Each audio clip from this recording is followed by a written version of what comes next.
अभिनव अपनी दूसरी आइडेंटिटी यानी कि अभिनव शर्मा के दम पर हरप्रीत और दिग्पाल से भिड़ने जा रहा था, जिससे मीटिंग में सभी लोग हैरान हो चुके थे। उनके मन में कई सारे सवाल थे, लेकिन किसी ने भी अपना मुंह नहीं खोला, यह सोचकर कि अभिनव ने यह दूसरा प्लान भी कुछ न कुछ सोचकर ही बनाया था। तो इसमें हम क्या मदद कर सकते हैं? चुप्पी तोड़ते हुए बलराज ने कहा। कल नीलामी है जहाँ पर हरप्रीत भी जाएगी और मैं भी। हम वहीं लड़ेंगे। मेरी माँ की क्रीम का प्रोडक्शन भी स्टार्ट होने वाला है।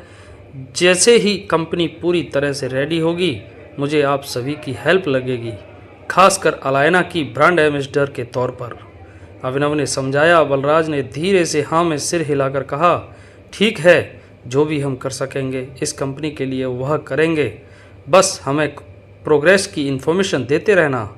अभिनव ने हामी में सिर हिलाया। टेबल पर फिर कुछ देर के लिए सन्नाटा छा गया और कोई टॉपिक आज के लिए बचा हो? डीके ने चुप्पी तोड़ते हुए पूछा। इसी वक्त अचानक अकरम ने कहा, हाँ, हमें हमारे शेर यानी संजय गढ़वाल की डेथ के बारे में कुछ बात करनी है। अकरम की यह बात सुनते ही टेबल पर सभी लोग उसे देखने लगे। मतलब? डीके ने पूछा। अकरम ने एक गहरी सांस ली और फिर धीरे से कहा, संजय का खून हुआ है। मोंटी के दिल की धड़कन एक पल के लिए रुक गई। बाकी लोग भी यह बात सुनकर बुरी तरह चौंक गए थे। सबके सब एक दूसरे को फटी आंखों से देख रहे थे। अकरम, तुम क्या कह रहे हो? डीके ने पूछा। इसके जवाब में अकरम ने फिर सिर्फ अपना सिर हिलाया। इस पर बलराज ने पूछा, कौन है वह? किसने किया खून? बलराज का खून खौल उठा था। सभी लोगों ने उसे शांत कर नीचे बैठाया और फिर अकरम ने अभिनव की ओर देखा। आगे का जवाब टाइगर ही दे सकेगा, इस बारे में ज़्यादा जानकारी उसी के पास है। मोंटी ने भी अभिनव की ओर देखा।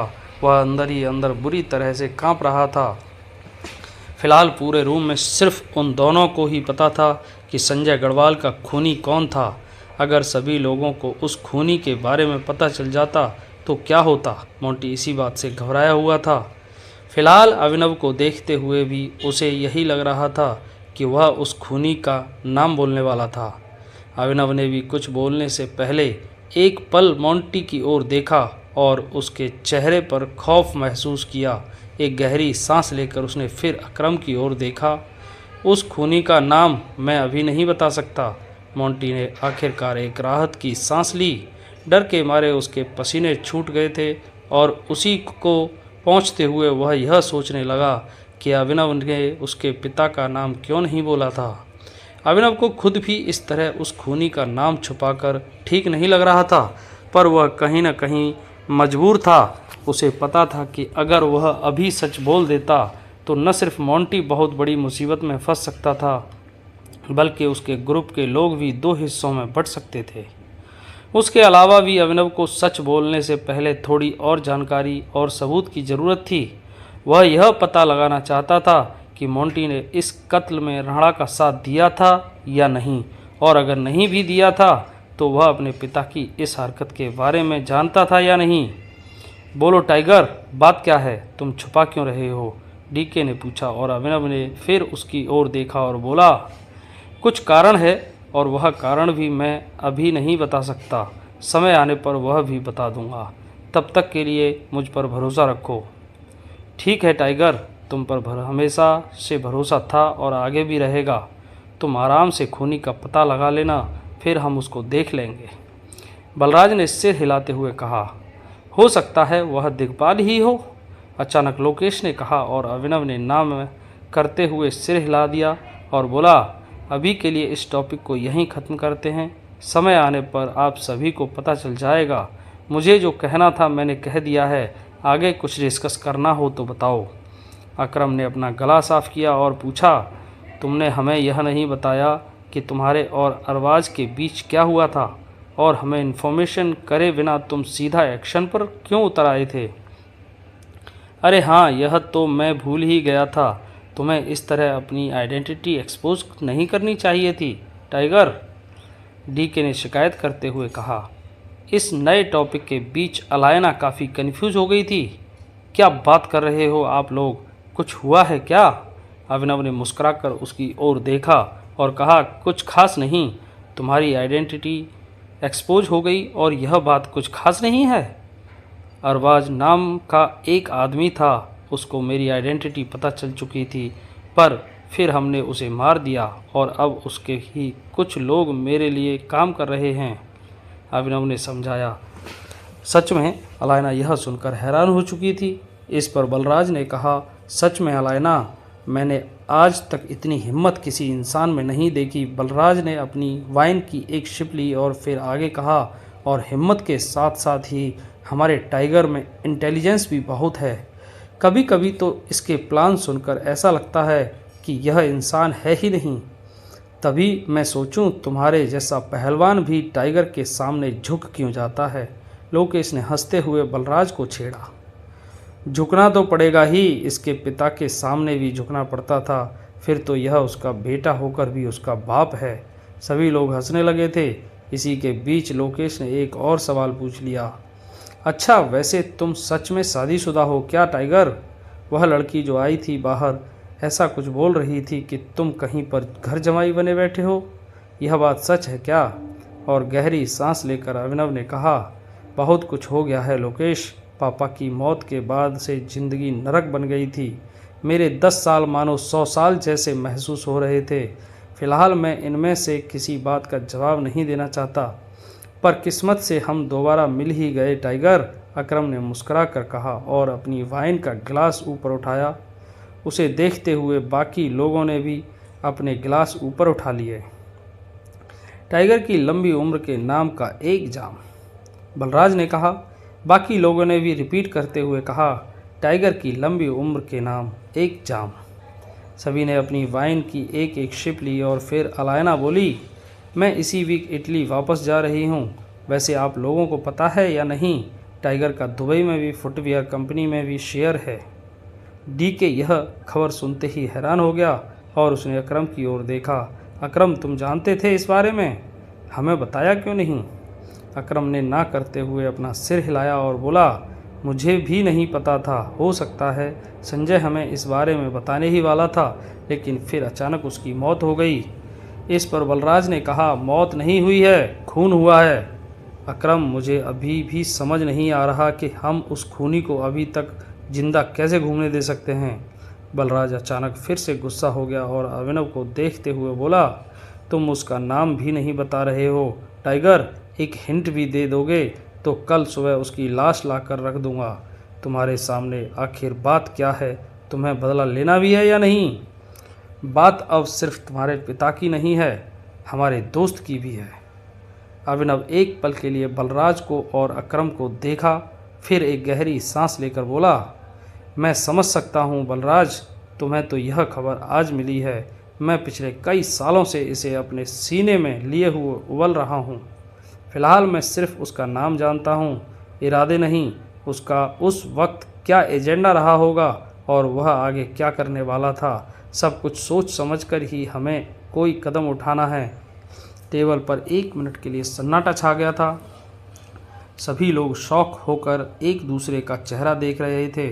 अभिनव ने जो कुछ भी कहा था, उन्हें वह बात कहीं न कहीं थोड़ी खटक रही थी। उसे महसूस हुआ कि उसका यह बहाना काम नहीं कर पाया था। सच बात तो यह है कि अभिनव आगे बोलता हुआ थोड़ा हिचकिचाया और बोला, वह खूनी खुद मर चुका है। सभी लोग यह खुलासा सुनकर और भी ज़्यादा हैरान हो गए थे। मर चुका है? लेकिन कैसे? बलराज ने पूछा। अभिनव इस बार थोड़ा चिढ़ गया।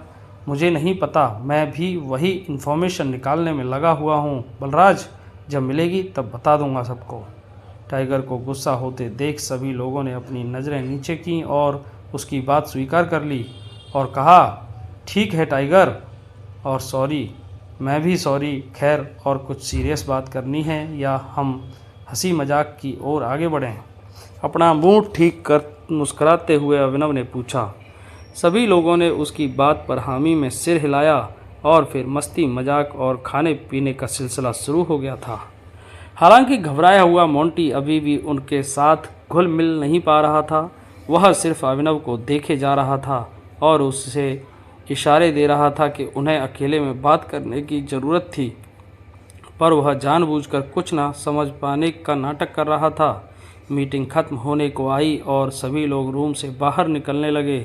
अभिनव फिलहाल वहीं रुक गया था और उसे देखते हुए मोंटी भी पलटकर वापस आ गया था। बाकी लोगों ने उसे वापस जाते वक्त कुछ सवाल भी नहीं किया। उन्हें पता था कि मोंटी ही फिलहाल अभिनव का राइट हैंड मैन है और कुछ बातें हमें अकेले में करनी पड़ती हैं। प्रोडक्शन का प्रोग्रेस हमें बताते रहना, तुम्हारा पहला कस्टमर मैं ही हूँगा। डीके ने भी हंसते हुए उसकी बात में बात जोड़ी। और मैं भी, सारे रिश्तेदार आ रहे हैं, मिलने गिफ्ट भी देना पड़ेगा। बिल्कुल, आप लोगों को तो खरीदना ही पड़ेगा, हंसते हुए जवाब दिया। यह कहने की बात थोड़ी ना है, अलायना ने भी हंसते हुए कहा और आगे बोली, टाइगर की नई कंपनी को नंबर 1 बनाना है, इसलिए सपोर्ट को हमेशा ही रहेगा और हरप्रीत को भी उसकी औकात दिखानी है, यह भूलना मत, अभिनव ने कॉन्फिडेंट स्माइल के साथ कहा। सभी सीनियर्स हामी में सिर हिलाते हुए रूम से बाहर निकल गए थे और अंदर अब सिर्फ अभिनव और मोंटी ही बचे थे। मोंटी ने दरवाज़ा लगा दिया और टेबल पर बैठकर अपने लिए एक गिलास में वाइन भरी। क्यों, कहो क्या कहना है, नहीं तो मैं चलता हूँ फिर, अभिनव ने कहा और मोंटी ने एक पल के लिए उसकी ओर देखा। तुमने खूनी का नाम क्यों नहीं लिया? अभिनव ने उसके सवाल पर एक गहरी सांस ली और कहा, जब मुझे ही पूरी क्लैरिटी नहीं है तो मैं उन लोगों को क्या बताऊं? पापा की खास दोस्त ही उन्हें गोली मार देंगे, यह हजम करना मेरे लिए भी मुश्किल है। हजम करने या ना कर पाने से सच थोड़ी ना बदलेगा। अगर तुम अभी ही सब कुछ बता देते तो शायद सभी मेंबर्स कोई भी सॉल्यूशन सोच लेते। अभिनव सीरियस होकर सीधा बैठ गया। किस तरह का सॉल्यूशन? लेकिन तुम फिर से शुरू मत हो जाओ। अभिनव ने तुरंत ही उसकी बात काटकर उसे चुप कर दिया और बोला, मेरा अभी कुछ सुनने का मूड नहीं है। जब सही वक्त आएगा और उस दिन के सभी सबूत भी इकट्ठे हो जाएंगे, तब मैं एक स्पेशल मीटिंग बुलाकर यह भी बता दूंगा। मैं अभी भी कुछ समझ नहीं पा रहा हूँ, मोंटी ने ना में सिर हिलाते हुए कहा। अभिनव ने गहरी सांस ली और उसके करीब आकर कहा, तुम खुद सोच कर देखो, कहीं ना कहीं कुछ गलत है। तुम्हारे पिता मुझे पूरी तरह से मार भी सकते थे, लेकिन उन्होंने मुझ पर सिर्फ एक ही गोली चलाई, ऐसा क्यों? मोंटी ने सांस छोड़ी और एक पल के लिए अपना सिर पकड़ लिया। देखो, सिंपल सी बात है, तुम्हें कोई ज़रूरत नहीं है मेरे पिता पर रहम खाने की।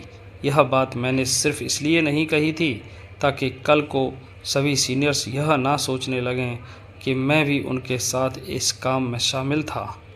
बिल्कुल, मैंने भी इसीलिए अभी किसी से कुछ नहीं कहा है, अभिनव ने कबूल करते हुए कहा।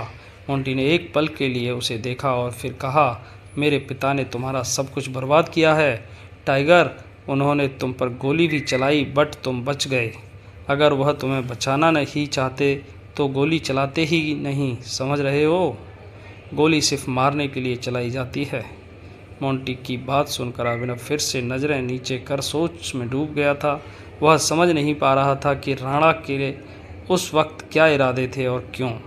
क्या सोच रहे हो? मोंटी ने पूछा, पर अभिनव को मानो कुछ सुनाई नहीं दिया। उसे फिर से वह दिन याद आने लगा था जब राणा अग्निहोत्री ने उसके पिता को मार दिया था और उस पर भी गोली चलाई थी। आज भी वह याद अभिनव के जहन में ताज़ा थी। हालांकि वह यह नहीं समझ पा रहा था कि राणा ने अपना निशाना गलत जगह क्यों साधा था। अगर वह गोली अभिनव के सिर्फ या सीने पर लगाता तो वह जरूर ही मर जाता, पर उसने ऐसा किया नहीं था। साथ ही माफिया का आदमी होने की वजह से उसका निशाना चूक जाने का सवाल ही नहीं उठता था। इन सब बातों को ध्यान में रखकर अभिनव को महसूस हो रहा था कि राणा के अंदर भी कोई तो राज छुपा हुआ था, जिसके बाहर निकलने का अभिनव बेसब्री से इंतजार कर रहा था। भले ही उसके मन में उस आदमी के लिए रहम या दया नहीं पैदा हुई थी, लेकिन वह तब भी यह जानना चाहता था कि उसने सब कुछ किया क्यों था। इस बात को यहीं ख़त्म करो, अगली बार इस पर तभी बात होगी जब मैं कहूँगा। अभिनव यह कहकर अपनी जगह से उठ गया और आगे बोला, और साथ ही मेरा तुम्हें फंसाने का कोई भी इरादा नहीं है। अपनी बात खत्म कर अभिनव रूम से बाहर चला गया। वह उस होटल के कॉरिडोर में थोड़ा आगे बढ़ा ही था कि अचानक उसके पैर थम गए। उसने सामने देखा तो अनन्या और चिराग साथ मिलकर ठहाके लगा रहे थे। अभिनव ने अपने आप से पूछा, यह दोनों यहाँ क्या कर रहे हैं? चिराग करना क्या चाहता है? चिराग को देखकर अभिनव का खून खौलने लगा था। वह उस आदमी से पहले ही काफ़ी नाराज़ था और जिस तरह से चिराग अनन्या से बातचीत कर उसे हंसाए जा रहा था, अभिनव का गुस्सा और भी ज़्यादा बढ़ता जा रहा था। बिना कुछ सोच विचार कर ही वह उन दोनों के सामने जाकर खड़ा हो गया और बोला, क्या चल रहा है? अभिनव को अपने सामने खड़ा देखते ही अनन्या और चिराग दोनों एक पल के लिए चौंक गए थे।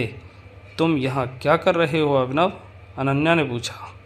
अभिनव ने जवाब में कहा, यह सवाल मुझे पूछना चाहिए, तुम यहाँ क्या कर रही हो?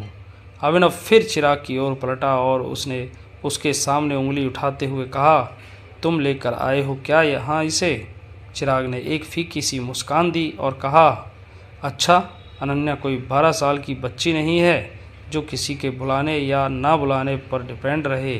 वह खुद से यहाँ आई है और अनन्या खुद डिसाइड कर सकती है उसे किसके साथ रहना है। राइट अनन्या?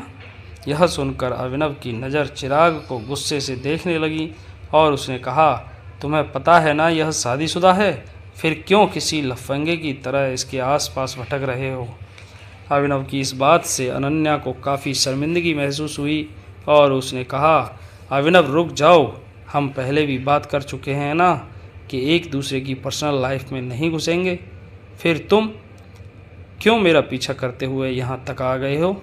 अभिनव ने उसे एक पल के लिए देखा और बोला, तुम मेरी पत्नी हो, अब चलो यहाँ से।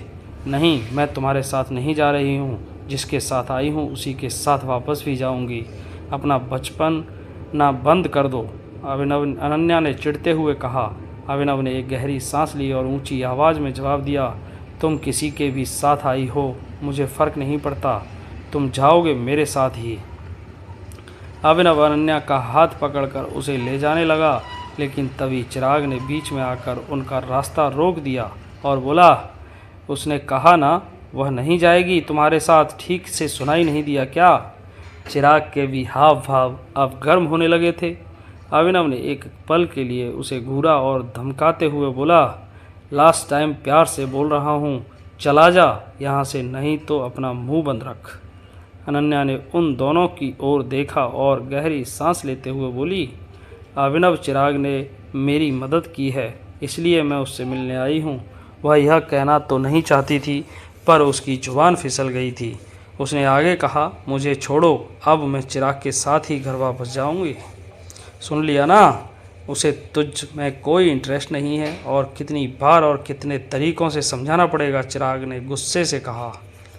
यह मेरे और अनन्या के बीच का मैटर है, इंटरफियर करने की कोशिश मत कर, अभिनव ने जवाब दिया और फिर से अनन्या का हाथ पकड़कर बोला, चलो अभी घर। छोड़ो मुझे अभिनव, छोड़ो। अनन्या अचानक चिल्ला पड़ी और उसने झटके से अभिनव का हाथ हटा दिया। अभिनव गुस्सा होकर उसकी ओर पलटा, जिसे देखते हुए अनन्या अपनी सफाई देने लगी। मैंने अभी कहा ना, उसने मेरी हेल्प की थी इसलिए हम दोनों मिलने आए हैं, तुम्हारी प्रॉब्लम क्या है? ठीक है, फिर हेल्प भी हो गई और मिलन भी हो गया, अब चलो घर। अभिनव ने अपना गुस्सा कंट्रोल कर शांति से कहा। वह अनन्या की हर बात को सुनने के लिए तैयार था, अगर अनन्या उसके साथ घर जाने को तैयार हो जाती। उसके अलावा अभिनव अभी तक नहीं बोला था कि चिराग ने उसके खिलाफ क्या साजिश रची थी।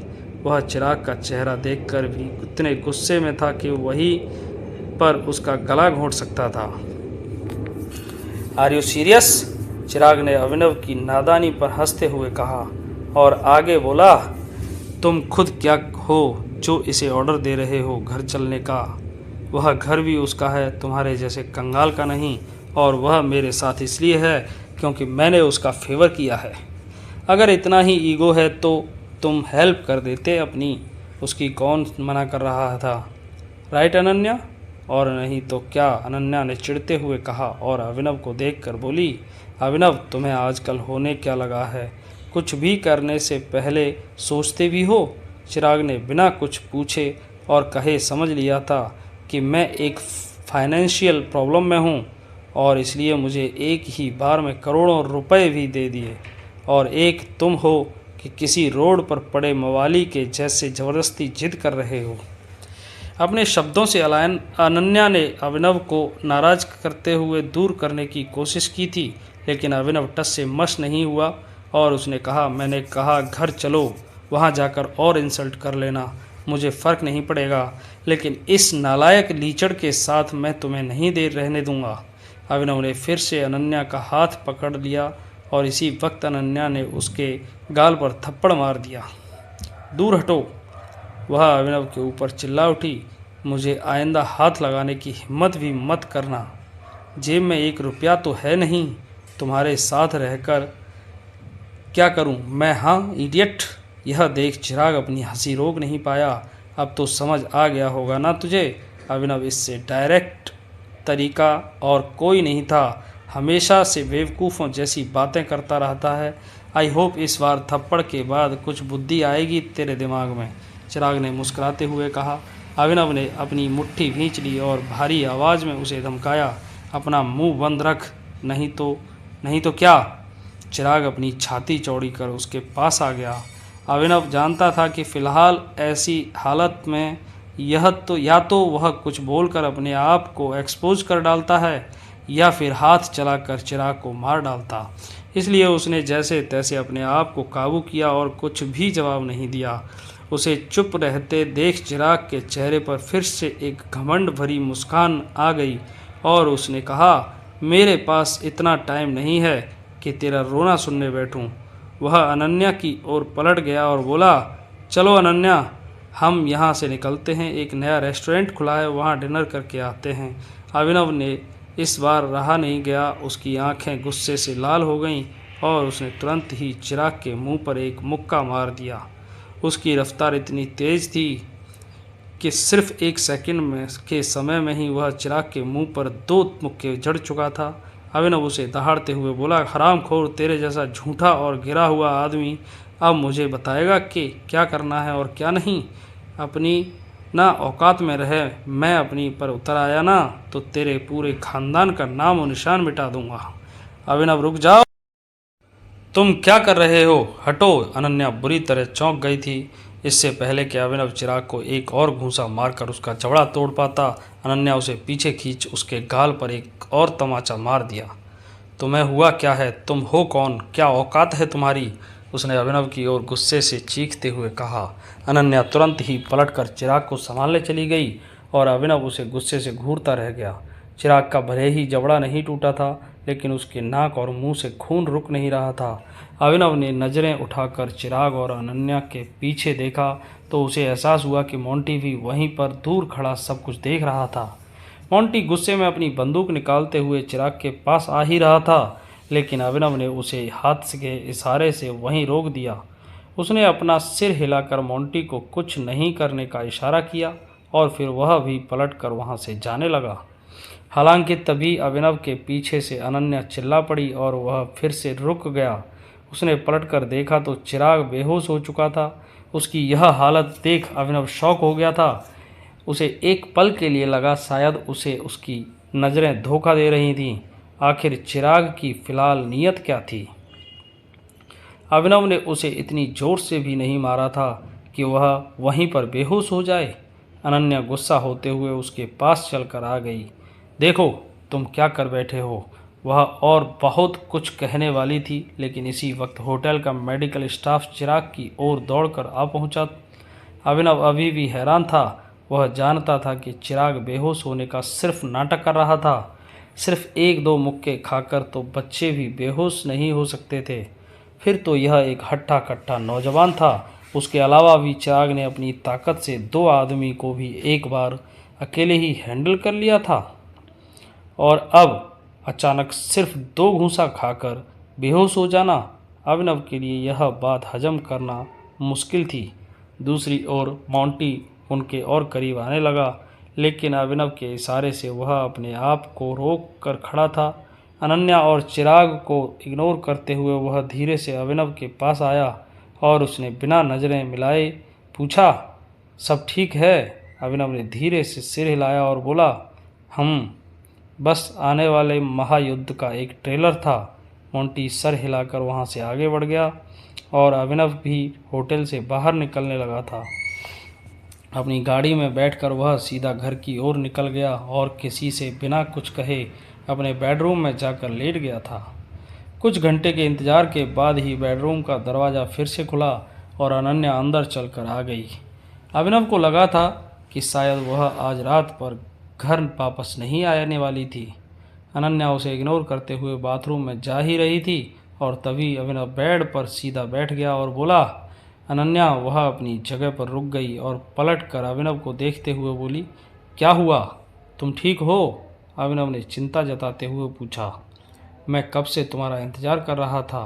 अनन्या ने एक मुस्कान लाते हुए शिकायत की। मैं तो ठीक हूँ, मुझे लगा तुम चिराग का भी ख्याल पूछोगे।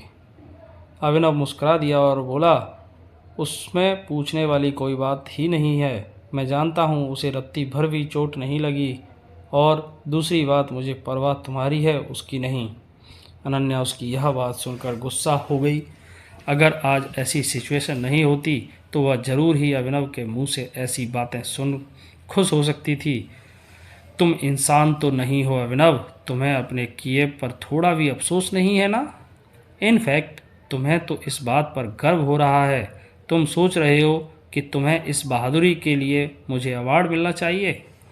इतनी गिरी हुई सोच मैंने आज तक नहीं देखी। जेब में 1 रुपया नहीं है पर फिर भी पता नहीं किस बात का घमंड है तुम्हें। अनन्या के दिल में जो भी बात थी उसे उसने कड़वे शब्दों में बाहर निकाल दिया था। अभिनव अभी भी जवाब में बिना कुछ कहे सिर्फ उसे देखे जा रहा था।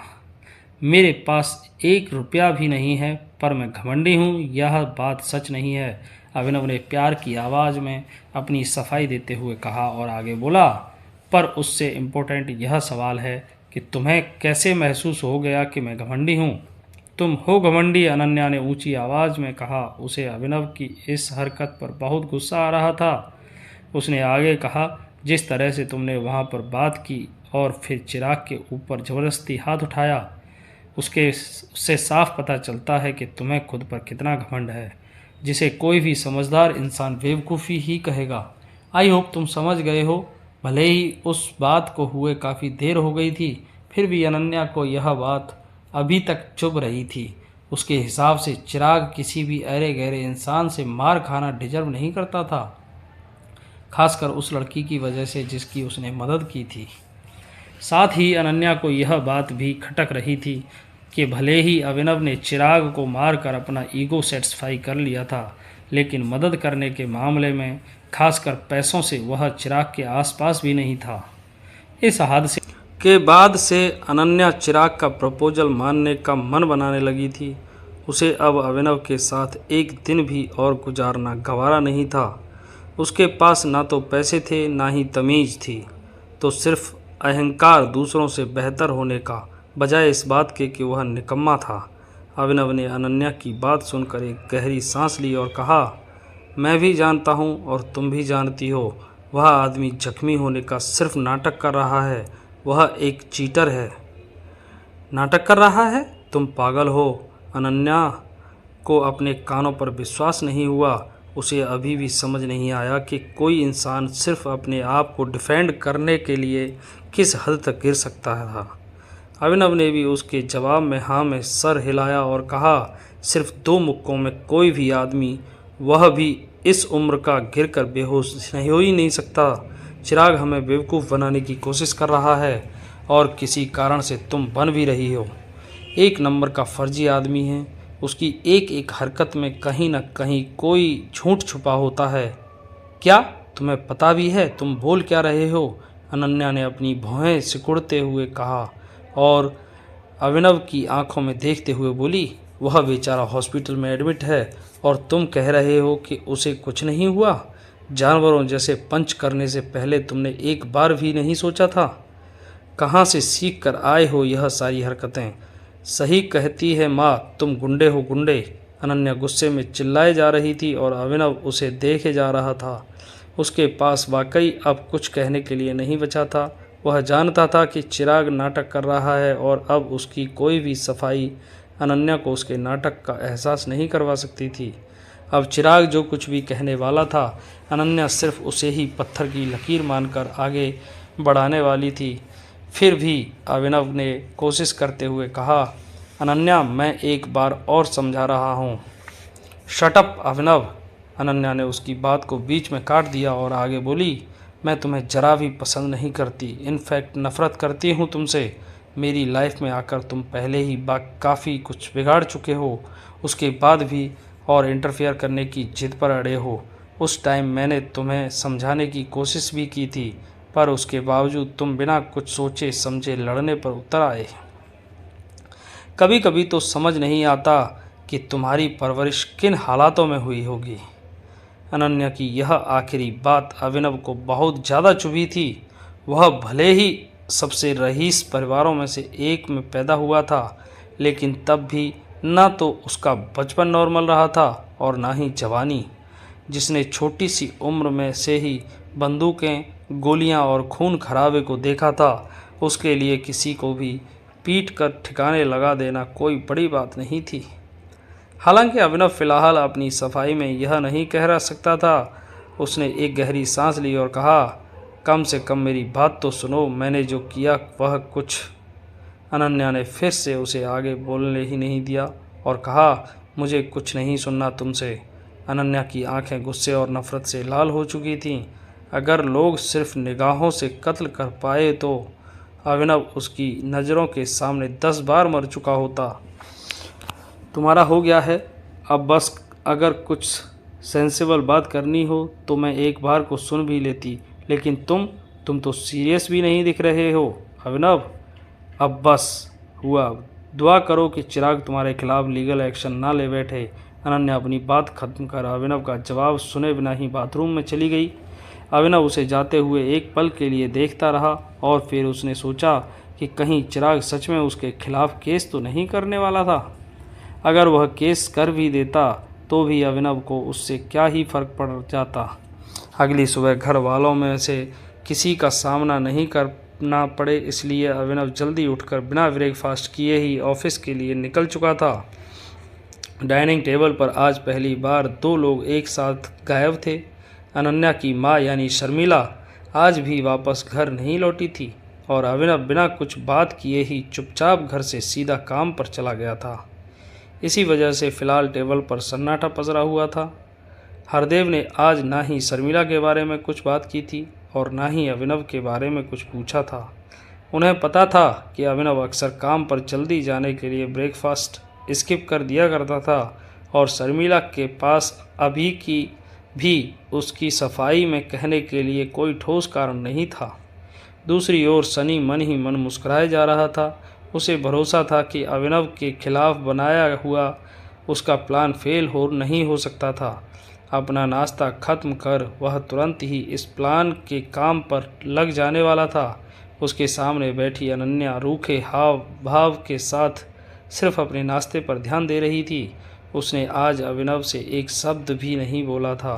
कल रात उसके गुस्से को महसूस कर अभिनव यह भी सोचने लगा था कि वह कभी शांत हो भी पाएगी या नहीं। हालांकि अभिनव के पास उसको मनाने के लिए वक्त भी नहीं था। अपनी गाड़ी लेकर अभिनव सीधा विद्या स्किन केयर के ऑफिस पहुंच चुका था।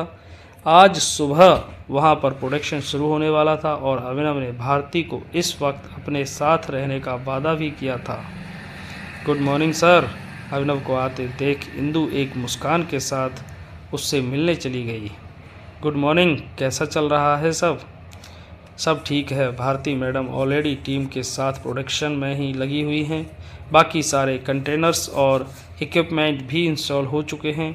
गुड, और स्टिकर का क्या हुआ? अभिनव ने उसे याद दिलाते हुए पूछा। वह भी अवेलेबल हैं सर। भारती मैडम ने वह काम नए एम्प्लॉयज़ के बीच डिवाइड कर दिया है। इनफैक्ट मेरे पास लिस्ट भी रेडी है सभी नए एम्प्लॉय की। अगर आप चाहो तो मैं आपको लाकर दिखा देती हूँ, इंदु ने कहा, जिस पर अभिनव ने सिर हिलाकर ना कर दिया। नहीं नहीं ठीक है, मैं वह बाद में देख लूँगा, अभी सिर्फ प्रोडक्शन देखने ही आया हूँ। अभिनव के यह कहते हुई इंदु उसे लेकर प्रोडक्शन रूम में चली गई। प्रोडक्शन रूम में काम काफ़ी ज़ोरों शोरों से चल रहा था, इसलिए अभिनव जिस जगह पर खड़ा था भीड़ के बीच उसे भारती दिखाई भी नहीं दे रही थी। वह फ़िलहाल प्रोडक्शन टीम को डिस्टर्ब नहीं करना चाहता था, इसलिए वह वहां से निकलकर वापस लॉबी में आ गया। इसी वक्त उसे जिम्मी का फ़ोन भी आने लगा था। अभिनव रिसेप्शन से दूर होकर एक कोने में गया और फिर उसने फ़ोन उठाया। Hello Jimmy. Good morning boss. मैंने बस आपको यह याद दिलाने के लिए फ़ोन किया था कि आज दिन में हमें नीलामी में जाना है। हाँ हाँ, मुझे याद है, और जैसा मैंने पहले कहा था, तुम्हें भी साथ चलना है, अभिनव ने ऑर्डर देते हुए कहा। जी बॉस, मैं रेडी हूँ सर। फ़ोन पर बात करते हुए ही अपनी कंपनी का एक एम्प्लॉय हाँफते हुए उसके पास आ गया और बोला, सर ठीक है जिम्मी, हम मिलते हैं फिर। फ़ोन काट दिया और हाँफते हुए उस आदमी की ओर देखा और पूछा, क्या हुआ, क्या बात है? सर बाहर कुछ लोग आए हैं, वह पता नहीं क्या करना चाहते हैं, आप प्लीज़ मेरे साथ चलिए। अभिनव उसके साथ बाहर आने के लिए बड़ा ही था कि तभी वह अचानक लोग लॉबी में घुस आए। अभिनव उन अनजान 20-25 लोगों को देखते ही कंफ्यूज हो गया। उन्होंने एक जैसी ही कई रंग की ड्रेस भी पहन रखी थी और वह फ्रेंडली भी नज़र नहीं आ रहे थे। उन लोगों के डर से कंपनी के कुछ एम्प्लॉय घबराते हुए अभिनव के पीछे आ गए और इसी वक्त इंदु भी प्रोडक्शन रूम से बाहर आकर लॉबी में आ पहुंची। यह सब क्या है? कौन हो आप लोग? क्या चाहिए आपको? प्लीज़ बताइए, अभिनव ने उन लोगों से पूछा। जवाब में उनमें से एक आदमी आगे चलकर आया और उसने कहा, सुनने समझने का टाइम नहीं है, या तो पीछे हट जाओ या फिर यहाँ से चले जाओ, हम सिर्फ अपना काम करके निकल जाएंगे। कौन सा काम? अभिनव ने आंख उठाकर पूछा। इस कंपनी का प्रोडक्शन कहाँ होता है? उस आदमी ने पूछा, जिससे इंदु हैरान हो गई और उसने कहा, लेकिन क्यों, आपको वहाँ क्या करना है? अभी बोला ना मैंने, ज़्यादा सवाल जवाब नहीं, तुम लोग बस प्रोडक्शन एरिया दिखाओ और साइड हो जाओ, वह आदमी चिल्लाते हुए बोला, जिससे अभिनव की हंसी छूट गई। वह समझ गया था कि यह सिर्फ कुछ किराए के गुंडे थे और प्रोडक्शन रूम में तोड़फोड़ करने वाले थे। हालांकि अभिनव यह नहीं सोच पा रहा था कि उन्हें भेजा किसने था, और तो और भेजने वाले को भी पता कैसे चल गया था कि इस कंपनी में प्रोडक्शन आज ही शुरू होने वाली थी। वह जो भी था, उसकी प्लानिंग अब थोड़ी सी डगमगा चुकी थी। सामने वाला सोच रहा था कि अभिनव प्रोटॉन पब्लिशर्स में बैठा हुआ होगा और वह उसके पीठ पीछे विद्या स्किन केयर में तोड़फोड़ कर देगा। हालांकि बदकिस्मती या किस्मत से अभिनव फिलहाल विद्या स्किन केयर में ही खड़ा था। अभी यहाँ से निकलो सब के सब, नहीं तो पुलिस बुला दूंगी, इंदु ने उन लोगों को धमकाते हुए कहा। अच्छा, बुलाओ फिर पुलिस, देखते हैं, उस आदमी ने वार्निंग दी और आगे बढ़ने लगा। अपने सबसे नज़दीक खड़े एम्प्लॉय को गर्दन से पकड़ते हुए उसने कहा, चल, मुझे अपना प्रोडक्शन कहाँ होता है जल्दी बता। अभिनव ने गहरी सांस लेते हुए अपना गुस्सा शांत किया और फिर बोला, उस लड़के को छोड़ दे और तमीज़ से वापस चला जा। अभिनव के यह शब्द उस आदमी को चुभ गए। वह आदमी बोला, तू कौन है, ज़्यादा चौधरी मत बन। अभिनव इंदु की ओर पलट गया और बोला, पुलिस को फ़ोन लगाओ अभी। ओए, फ़ोन अंदर रख, नहीं तो एक एक हड्डी तोड़ के रख दूंगा तुम सबकी, आदमी ने ऊंची आवाज़ में कहा, धमकाया। उसकी धमकी सुन इंदु थोड़ा घबरा गई और फ़ोन लगाने में घबराने लगी। अभिनव ने यह नोटिस कर लिया और फिर तुरंत ही उसके हाथ से मोबाइल ले लिया। उसने देखा कि इंदु ने पुलिस का नंबर डायल भी कर दिया था, लेकिन सिर्फ उस गुंडे की धमकी की वजह से वह कॉल बटन पर क्लिक नहीं कर पाई थी। अभिनव ने तुरंत ही कॉल बटन पर क्लिक कर दिया और कुछ ही सेकंड में पुलिस ने फ़ोन उठा लिया था। सर, मैं Vidya skin care formerly DK Corporation के ऑफिस से बोल रहा हूँ। कुछ गुंडे हमें यहाँ मारने और तोड़फोड़ करने आए हैं। उन्होंने हमें पुलिस को इन्फॉर्म न करने के लिए भी धमकाया है। अभिनव की शिकायत सुन उन लोगों में से एक आदमी बोल पड़ा, बस, हिम्मत तो बहुत दिखाई ना इसने। उसके लीडर ने एक पल के लिए अभिनव को घूरा और फिर अपने लोगों की ओर देखकर कहा, मारो साले को। सभी गुंडे अभिनव को मारने की खुशी में दहाड़ रहे थे। अभिनव ने भी मुस्कुरा कर फ़ोन रख दिया और उसे वापस इंदु को देते हुए कॉन्फिडेंस के साथ उन लोगों की ओर देखा। इंदु और कंपनी के बाकी एम्प्लॉय बुरी तरह डर चुके थे। हालांकि अभिनव बिना किसी डर के अपनी जगह पर ही खड़े होकर मुट्ठी कसने लगा था। उसके सामने 25 हट्टे कट्टे लोग थे और वह एक अकेला। अभिनव ने पहले कभी इतने सारे लोगों से एक साथ लड़ाई नहीं की थी। फिलहाल इस वक्त उसके पास किसी तरह का कोई हथियार भी नहीं था। तो दोस्तों, क्या लगता है, अभिनव उन गुंडों से लड़ पाएगा? अगर वह गुंडे अभिनव के ऊपर चढ़ गए तो फिर उसे कौन बचाएगा?